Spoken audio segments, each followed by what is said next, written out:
అంటే వీళ్ళేం తెచ్చుకొని తింటుండే? వాళ్ళు సపరేట్గా మీ బాబా నైట్ అయిందంటే సపరేట్గా రూమ్లో తెచ్చి పెడుతుండే. మాకు అట్లా లేకుండా ఉండే. మేము వంట చేసేది రూమ్ అదే, మేము అప్పుడు మా అమ్మకి దిష్టి పెడుతుండే మీరు?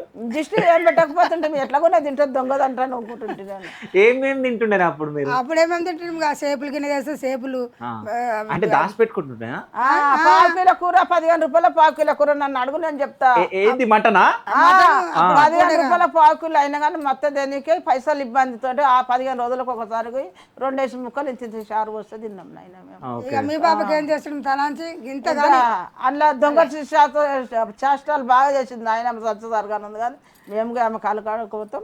మంచిగా కొడుకు పై చేసేమో అలాగే చేస్తుండే, ఉన్న కొడుకులకేమో ఇన్ని నీళ్ళు పోసి ఇంకా వేస్తారు.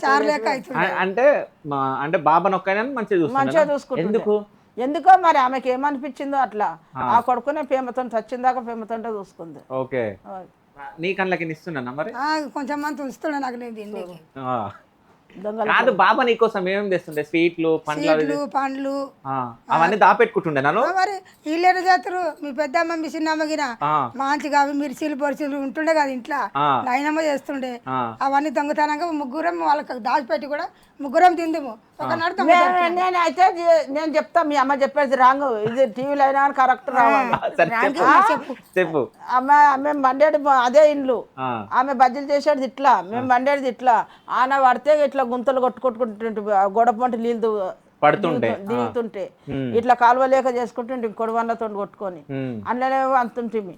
అయ్యా నా పొంతలు ఇట్లా ఉంది కిటికీ లేక అందులో పెడుతుంటే బజ్జీలు చేసి జర బయటకు అవుతుండే. మాకు కడుపుకు సరిపోకపోతుండే. ఏం చేస్తుంటే నేను అనాథనన్న షైకెన్ని వస్తే అన్ని తీసుకొని నా పొంత కిందనే దాపెడుతుంటే.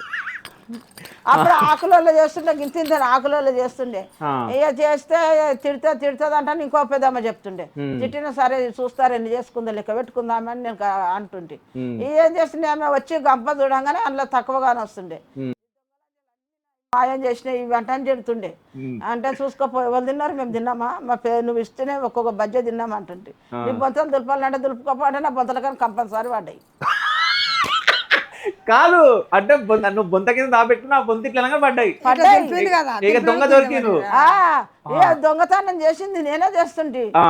మరి కడుపుకు చల్లిపోకుండా దొంగతనం చేస్తుంటే. మరి అప్పుడు ఏమన్నారు మరి నిన్ను? ఏమంటారు, నువ్వు తీసి దాపెట్టుకున్నావంటే తీసి దాపెట్టుకున్నామని నవ్వుతుంటే. మా అమ్మ ఏమన్నా దాపెట్టుకుంది అట్లా? అట్లా మీ అమ్మాయినా? మీ అమ్మకి దాపెట్టుకున్న సీన్ లేదు, మీ బాబా తెచ్చిందే తింటుండే.